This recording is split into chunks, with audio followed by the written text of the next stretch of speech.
वैर माझ्याशी होताना तर मातीची बदनामी का केली, असा थेट सवाल बीडमध्ये धनंजय मुंडेंनी केला।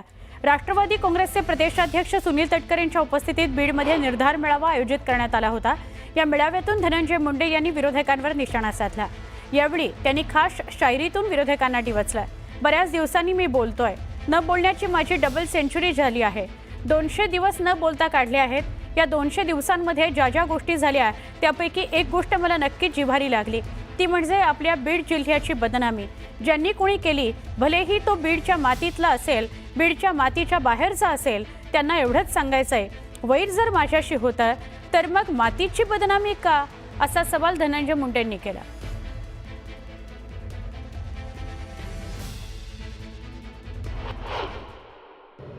ती आपल्या बीड जिल्ह्याची बदनामी ज्यांनी कुणी केली, भलेही ते बीडच्या मातीतला असेल, बीडच्या मातीच्या बाहेरचा असेल, त्याला एवढंच सांगायचं,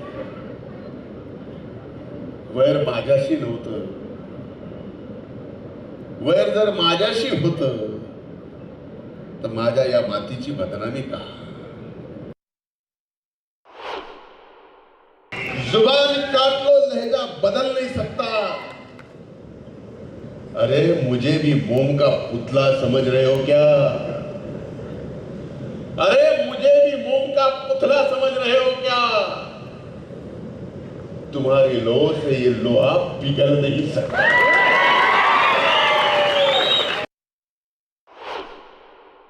एक घटना, एक व्यक्ति, एक जिल्हा, एक माती, एक मतदारसंघ,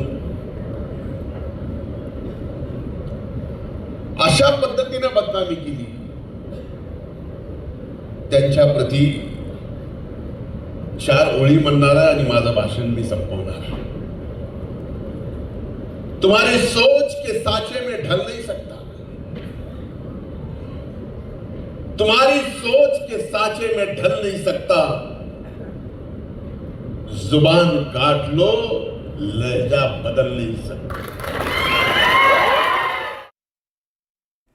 तुळजापूर ड्रग्ज प्रकरणातील फरार आरोपींना अटक करण्याकरता प्रताप सरनाईकांकडून अल्टिमेटम देण्यात आलाय।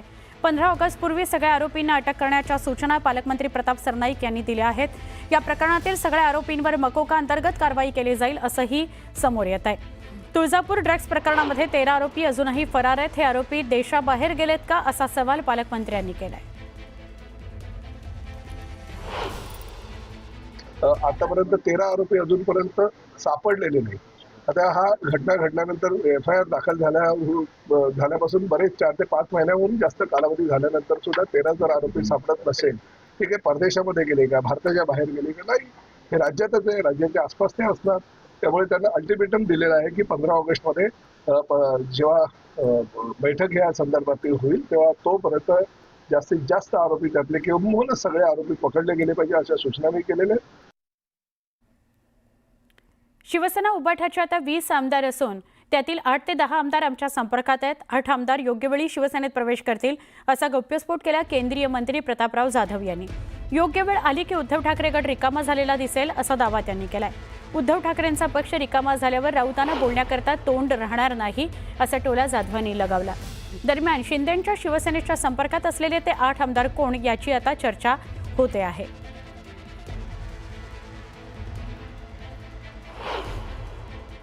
वेळ येऊ द्या, राहिलेली शिवसेना सुद्धा संपवल्याशिवाय राहणार नाही। अनेक त्यांच्याजवळ 20 आमदार आहेत, त्यामध्ये बरेचसे जवळपास 8-10 आमदार हे सातत्यानं संपर्कामध्ये आहेत। शिंदे साहेबाकडे येतात, भेटतात, कामही करून घेतात आणि खासदारही आमच्या संपर्कामध्ये आहेत। फक्त योग्य आकडा जुळायची आम्ही वाट बघतो आहोत। त्या दिवशी स्पष्ट होईल आणि मग त्या दिवशी संजय राऊतला बोलायला जागासुद्धा राहणार। धाराशिवमध्ये शिवसेना उभाठाला मोठा फटका बसण्याची शक्यता आहे। ठाकरेंच्या पक्षाचे आमदार प्रवीण स्वामी यांची मंत्री प्रताप सरनाईकांसोबत जवळीक वाढल्याचं दिसतंय। धाराशिव दौऱ्यावर असलेल्या प्रताप सरनाईकांनी प्रवीण स्वामी यांच्या निवासस्थानी भेट दिली। यावेळी प्रवीण स्वामींकडून फटाक्यांची आतषबाजी करण्यात आली आणि धाराशिवचे पालकमंत्री मंत्री प्रताप सरनाईक यांचं जल्लोषात स्वागत स्वतःच्या घरी करण्यात आलं। या दोन्ही नेत्यांच्या भेटीचं कारण अद्याप समोर आलेलं नाही, पण राजकीय वर्तुळात चर्चा मात्र सुरू झालेल्या आहेत।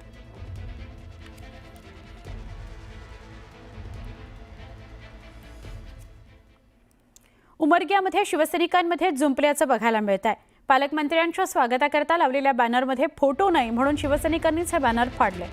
शिवसेनेचे माजी आमदार ज्ञानराज चौगुले यांची मुलगी आकांक्षा चौगुले आणि माजी खासदार रवींद्र गायकवाड यांचा मुलगा किरण गायकवाड यांचे फोटो बॅनरवर नाहीत म्हणून बॅनर फाडण्यात आले. दरम्यान शिवसेनेचे नेते भगवान देवकातेंनी बॅनर लावले होते. बॅनर नेमके कुणी फाडले याचा शोध सुरू आहे.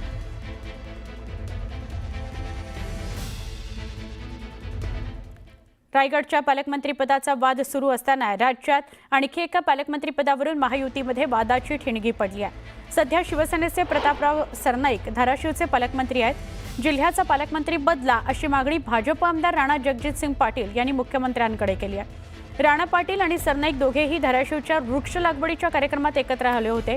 यावेळी दोघांनी संवाद साधला, पण या संदर्भात विचारल्यावर अशी मागणी मी केली नाही अशी सारवासारव राणा पाटलांनी माध्यमांसमोर तरी केली आणि सरनाईक सुद्धा त्यावेळी समोरच होते.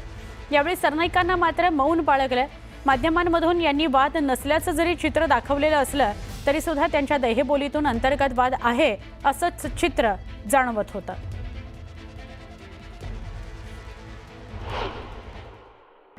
मला मी इथेच आहे ना, चर्चा कोणी काही करेल, हे सपशेल खोटी आहे आणि व्यवस्थित काम चाललंय. आपण सर्वांनी सहकार्य करावं त्याच्यात. या ठिकाणी काय लोकप्रतिनिधी म्हणून शेवटी आम्हा महायुती सरकारच्या लोकप्रतिनिधी म्हणून पालकमंत्री या नात्यानं आलेलं आहे आणि मला शेवटी सगळ्या बघा महायुतीचं सरकार आहे. राणा पाटील हे भारतीय जनता पक्ष म्हणजे आमचा सहयोगी पक्ष जो आहे महायुतीतील त्याचे आमदार आहेत. त्यामुळे त्यांना सगळ्यांना विश्वासात घेऊन आपल्याला जिल्ह्याचा विकास करायचा आहे.